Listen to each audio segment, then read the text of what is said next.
So I was scrolling on TikTok the other day and I saw this sick edit of the Batman. And you know, as one normally does, I checked the comments. I thought I was gonna see people talking about how they liked the song choice or maybe a transition they thought was cool. But instead, I saw a comment much more disturbing. It said the Batman is greater than the Dark Knight. And you know what? I'm gonna say what's on my mind. I'm tired of acting like that's an acceptable take. I let it slide for a while because the Batman was new, but there is no way you can still justify that. The Dark Knight is one of the best movies ever. Besides looking cool, what does the Batman do better than the Dark Knight, huh? Look at me! Okay, I need to stop talking about this before I actually get angry. Anyways, the reason why I brought up that comment is because it made me wonder, what are some other awful takes that people have? So in this video, I'll be going over some of the worst hot takes I could find on the internet. Before I start though, I want to throw out a spoiler warning. I'm gonna be getting into spoilers for a lot of different things. So I'm gonna make chapters saying what I'm talking about and if there are any spoilers there. So just check the description to see if there's something you don't want to get spoiled, and if there is, you can just skip that section. With that being said, to start off with, I'm gonna keep it in movies. I've seen this take a lot and it genuinely blows my mind every time I see it. It says The Last Jedi is one of the best Star Wars movies. To be honest, I didn't even think people actually believed it until I was talking to someone about it, and I was like, oh, you're serious. The Last Jedi makes some of the dumbest decisions I've ever seen in a movie. First of all, they took the coolest new character in Finn and sent him on some BS mission to a casino. I'm not gonna lie, the only thing I can remember about this part is that they escaped by saving some animals. And the one time they were gonna let Finn be the hero, they ruined it. Let me set the stage for you. So they're on this planet that looks suspiciously similar to Hoth, and the entire, yes, you heard me correctly, the entire new resistance is trapped in this old base. The New Order had this like laser cannon thing that can break into the base. So as a Hail Mary, the resistance sends out a couple of people on old speeders. So when everything looks lost, Finn makes the noble decision to sacrifice his life to stop the cannon. I feel like Max Kellerman right now. Fate of the galaxy on the line. The New Order has the death beam pointed at the resistance. I want Finn. Psych! Blocked by Rose! As Finn's about to reach the cannon, Rose makes the genius decision to crash into him and stop him. And you know, they could have done it in a way where it's like Rose made this extremely selfish decision because she can't lose anybody else. But no. Instead, she says, we're gonna win by saving what we love. Literally 2 seconds later, the cannon shoots the base. And for some reason, Rose decides to kiss Finn here. Why? As far as you're concerned, everyone you care about is going to die. It would be one thing if this movie was dumb, if it was still enjoyable, but it's just not. Like, I swear, half the movie was Poe being like, hey guys, there's a whole fleet behind us. And then the purple hair lady was like, nah, we're good, man. And then Poe's like, hey guys, they're actually getting a lot closer. Do we have a plan or something? And then she's like, actually, we have a plan, but we're just not gonna tell you, you fucking idiot. Turns out her plan the whole time was to just go kamikaze. And somehow it works. Having one ship be able to take out an entire fleet breaks every type of reasoning. Speaking of breaking reasoning, look at what they did to my goat, Luke. I don't want to just keep on repeating things you've already heard before, but why would he even think about attacking his nephew? Why? People always say that nobody hates Star Wars more than Star Wars fans, and I'm definitely not helping beat that narrative, but in this case, I genuinely don't understand love for the sequels. Somebody's got to explain it. Anyways, for this next take, we're going over to video games. It says, Tears of the Kingdom is worse than Breath of the Wild. And by a lot. I'm gonna say this as calmly as I possibly can.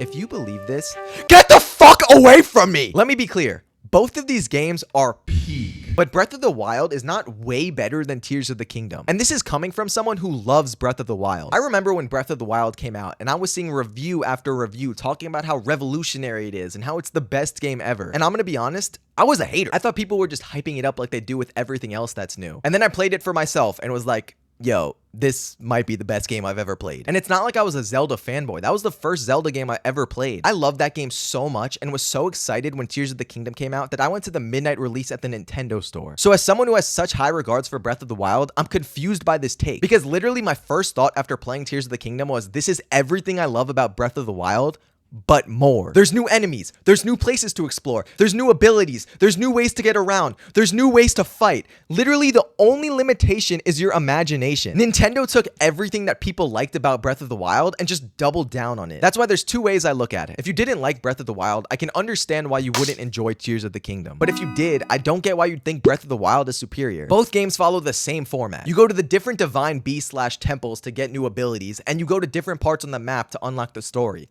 That's it. Even in those aspects, I prefer Tears of the Kingdom. All of the temples were sick, especially the boss fights, and when I really think about amazing moments, the one that always comes to mind is the sword pull in Tears. That's easily my favorite moment in either game. Probably the most common complaint I see about Tears is that it's DLC and that they reuse the same map and assets. As I said before, I'm fairly new to the franchise, and I know that every Zelda game usually has like some type of unique art style or feature, but realistically, what were you expecting from a direct sequel? Personally, I love that they used the same map. The first thing I did was go to my favorite places to see how they changed. Another point that I always see being brought up is that the Sky Islands and the depths are underwhelming. While I disagree about the Sky Islands, I can't argue that the depths didn't really have much to them. I guess the one thing I'll say is that the beauty of both of these games is that you don't have to do anything you don't want to do. If you don't like the depths, you can just leave and go somewhere else. I know I did. Even though they're not perfect and there was a lot of missed opportunity, I would rather have them than not. I don't want to spend too much more time talking about this because I could go on for a while, but I wanted to bring up this critique I saw of the building mechanics and the new abilities. I don't remember where I saw it, but somebody commented something along the lines of Tears of the Kingdom is Breath of the Wild with cheats enabled. This is so interesting to me because for years I've seen videos of people using bombs and stasis to break Breath of the Wild in the most unique and creative ways. All the new tools do is give people even more ways to do cool stuff. And again, you don't have to use them if you don't want to. Nobody is pointing a gun at you and forcing you to make a hover bike. What I'll say to end this mini rant is that while Tears of the Kingdom might be a bit more rough around the edges, there's nothing like the feeling of skydiving back to Hyrule after exploring the skies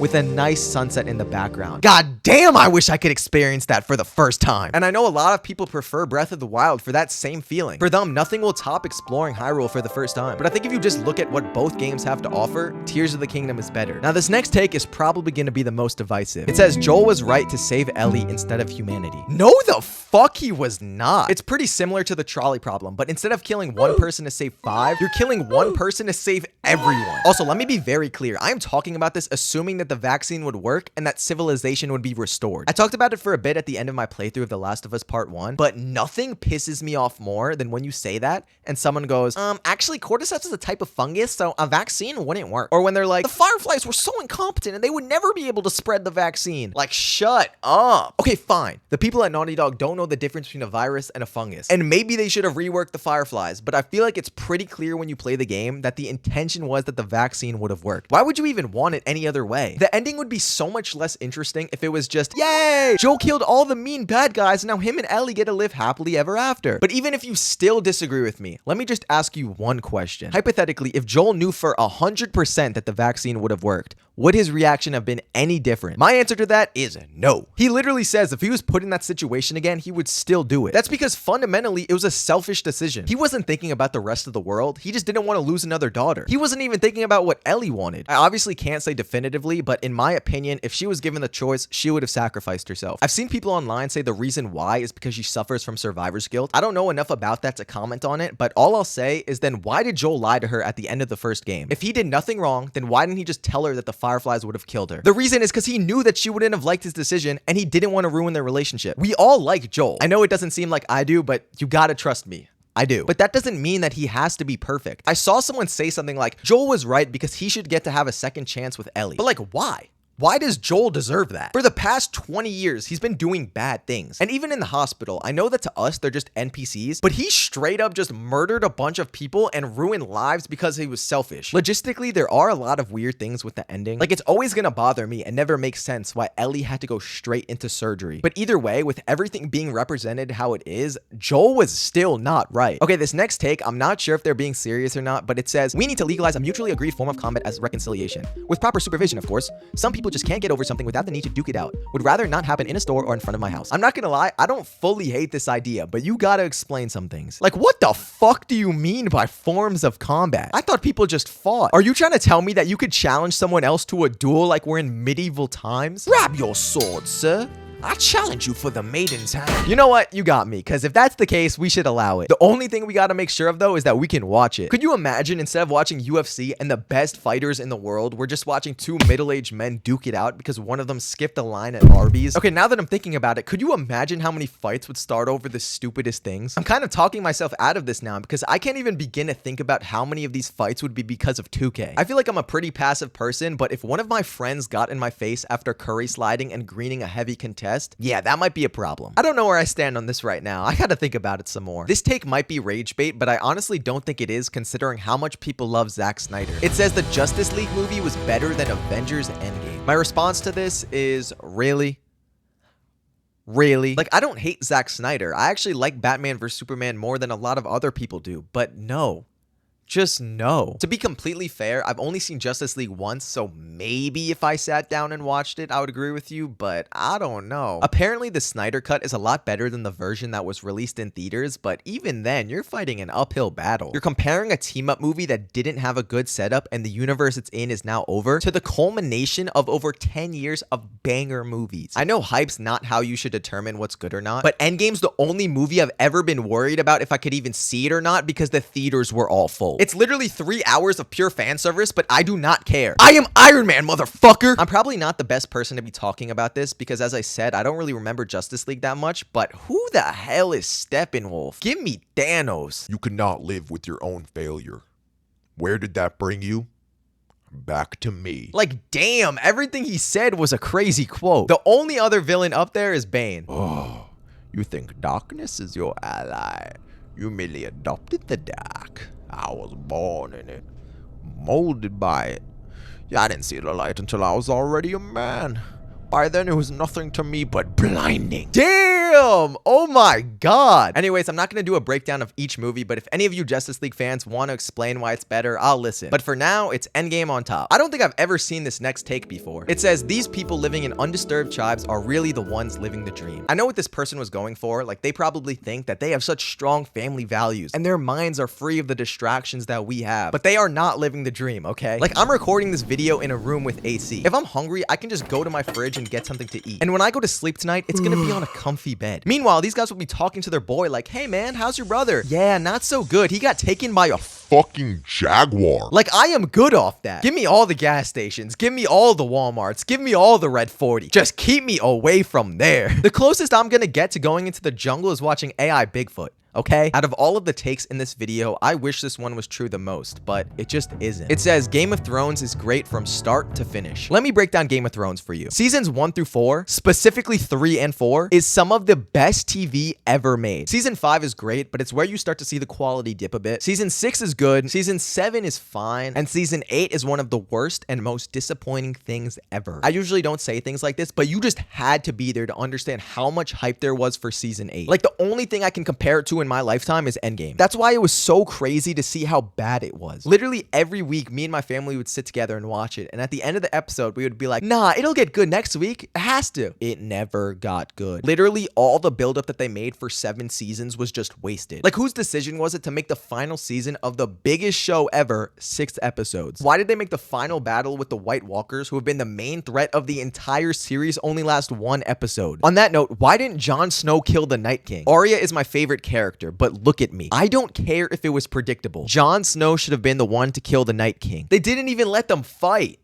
Why? I swear, it's like for every character, they took what people would have wanted to happen and then just did the exact opposite. We can go down the list. Cersei, the last villain of the show. How does her story end? Do we get to see Sansa confront her about what happened to her in King's Landing? Does Arya finally use her abilities to cross her name off the list? Or maybe is it something straightforward like Daenerys takes her out? Yeah, no, she doesn't interact with anybody and gets killed by a pile of bricks. Okay, then what about her brother Jaime? He does a complete 180 on his character arc by saying that he doesn't care about innocent people at all. And then he dies with Cersei in the bricks. Fine, whatever. Let's go to Jon Snow. You know what happens with him being the rightful king? Yeah, it doesn't matter because they somehow brought back 21st century technology to give him a lobotomy so that the only thing he could say is, my queen, you're my queen, my queen, queen, you're my queen, my queen, you're my queen, my queen, you're my queen. So you're probably thinking that Daenerys becomes queen. Nope, she goes crazy and kills everyone in King's Landing, and then Jon Snow stabs her. The show ends with Bran the Broken becoming king. The more I think about that, the more it pisses me off. What makes it worse is that I read the books last year and it made me realize how badly they fumbled the show. If they didn't rush and took the time to properly set things up, it could have been so much better. To give you an example, seasons 3 and 4 comes from just this one book by itself. But then for some reason, they decided to take the next 2 books and cram it into 1 season of TV. I'm not gonna get into book spoilers, but they also cut out so much of them. Shout out Dorne and shout out Wyman Manderly. Game of Thrones is still one of my favorite shows, but it could have been even better, and it definitely wasn't great from start to finish. I genuinely can't believe what I'm about to read. James Harden at no point in his entire career was a top 15 player in the league. Playoff playoffs are what decides the upper echelon of the league. There's no way I'm old enough to have to be saying this, but when was this person born? Because there's no way that you could watch prime Harden and be like, yeah, this guy sucks. If you said he was never top 5, maybe. Just maybe I could hear you out, but not top 15?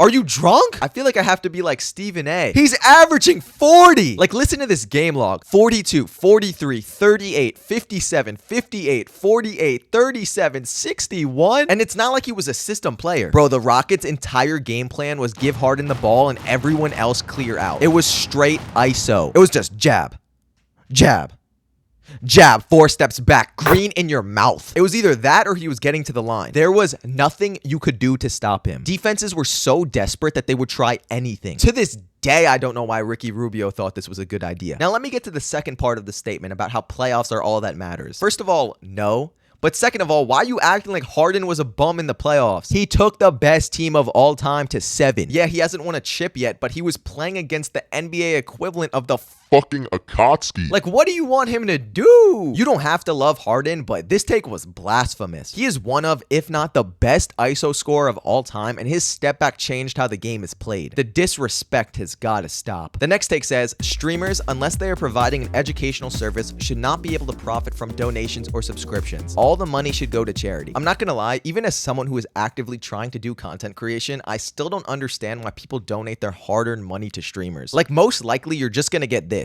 Whoa, Mark with the 10 gifted. Preach.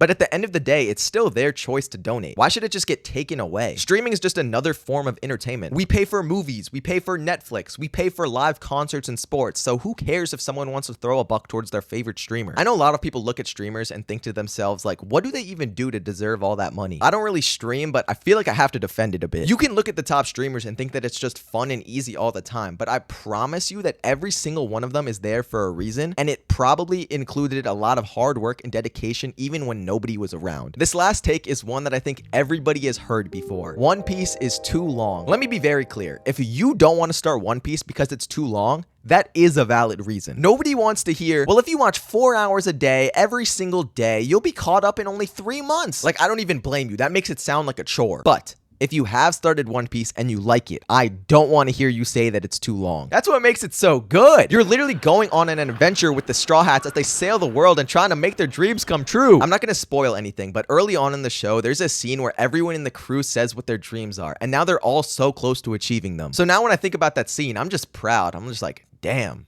I really watched them do that. Don't get me wrong, the show is not perfect. There were a couple of times where I was just like, can we just get out of here? But there will come a day, and everyone who's ever caught up to One Piece knows this day too well, where you'll watch your last episode and you'll be like, what do I do now? I have to wait a whole week for a new episode? And there will be another day. Maybe in the next 20 years, I'm actually not too positive about that, but there will be no more episodes to watch, and everyone is going to be wishing that One Piece was longer.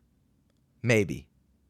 Probably not. If you're still watching, thank you for sticking around till the end of the video. I know I disagreed with all of the takes, but I hope I wasn't too negative. I think this video is going to be my favorite one I've made so far because I got to talk about a bunch of different things that I like. Surprisingly, it was really hard to find good hot takes because they were either so outlandish or so cold that there was no point in responding to them. So if you have any of your own hot takes, drop them in the comments and maybe I'll make a video responding to those. Anyways, thank you so much for watching and